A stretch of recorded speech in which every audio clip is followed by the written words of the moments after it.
to communicate in Second Life, but because of a technical problem, we could not finish. But yeah, it's really interesting if we can move to different places and see different cities. Those are useful, but we discuss. We still think about the pedagogy, how to use Second Life for education, how we can make it effective and efficient learning. But first, we have to learn how to use Second Life properly. Yeah. Thank you very much. Thank you. John, anything you'd like to add? I think Yoshi has explained most of the things I would like to share. I feel that pedagogically, if we want to implement Second Life in the classroom setting, we need lots of technical support, and you probably need to purchase a lot of teaching aids in order to make the environment interactive and authentic to language learners. And in terms of Machinima? Machinima. A little bit frustrating, but I think if we can make everything complete, that would be very helpful to repeat the materials again and again to different students. And with a learning goal and predetermined purposes, that would be very effective. Yeah, and share them, allow them to open resources and share them with other teachers. And there are just really lots of sharing with people working virtual course, because once you get something done, first of all, you're so happy you want to share this, and it's useful for everybody. Yes. If the school has a media center or learning center that the teacher can come inside and record everything, and that would be excellent. Okay, right. Very interesting, and I think it was really good to get hands-on task and try it. And I can see again, if it does work, there's some interesting potential there. But obviously you need to make sure that, as with everything else in technology, that it's working. But yeah. But maybe we should hear from people who were really successful. Really successful? Yes! I would not say that. Well, the most successful in the group. Perhaps. It's interesting, but it takes a long time to get ready to work with it. Although presumably students who are now so accustomed to gaming and all that, they will have all that with them, so they will be much more efficient at moving and all that, so they won't be struggling with that aspect. It's just the filming of it, and then because of course for us, even moving the arrows, figuring out how to get the flight angles and all that is a bit challenging, but I expect, younger generations are much quicker at that, so... But they should definitely be able to have a product in their hand at the end of the lesson, Yeah, so that's really, would be great. If that's the task required of them, because you can be used in lots of different tasks. It could be, as an input, as we were saying, it could be something that is being shown to the students. And I think students who tackle this and work on that will have to be very comfortable in Second Life first, or in the virtual world first, and then starts on the rest. You see, right now what I'm thinking is this might be very useful when you need to demonstrate a specific aspect of language that would be very difficult. Because I was wondering, well, why not just go out with a camera, right, and make a film? I suppose that's a possibility, but when you want to show, I'm just thinking, because I'm working on tense and aspect, that's why I'm interested in at the moment. And of course there are things that would be very difficult to capture in real life, I think. So maybe for that kind of thing.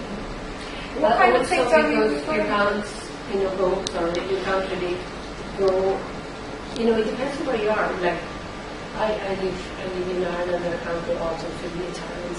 And when I tried in Italy, I had all sorts of problems with people who didn't take it very happily. And so I stopped even taking pictures with, all sorts of paranoias or worries. So that's actually a way, because you would find a lot, we have kind of staged everything, but there's a lot of people still, for a while, hopefully, in Second Life from all different backgrounds and cultures and languages, and they're usually very happy to take part in things. So if you have some sort of half script or even written conversation, they're usually quite happy to be recorded. And you can have really kind of natural, authentic situations as if you were in the country. Any other thoughts? Perhaps a little problem with this kind of support is that in the language it's important to have the facial emotion, so we understand less what the character says because we don't have these signals. And perhaps it represents a little problem. Because you can't rely on... When you learn a language, it's important to really understand what the person, the meaning, the non-verbal. You lost a part of the language. It's very interesting, this, yes, and it goes both ways because this machinima is called multimodality in action by some researchers, particularly, especially because it allows for so many different modes, but at the same time, because as we were talking about avatars and their facial expressions and gestures not being very realistic, that could be problematic. But again, as Susanna is saying, you've got access to native speakers to, so that would be interesting practice. An example, if a character make irony, we Yes. can't understand. Yeah. We understand the first degree, but not the second. It's too basic, you know. There are only a few emotions in the end, that you can reproduce, and lived language is so much more complex, right? So.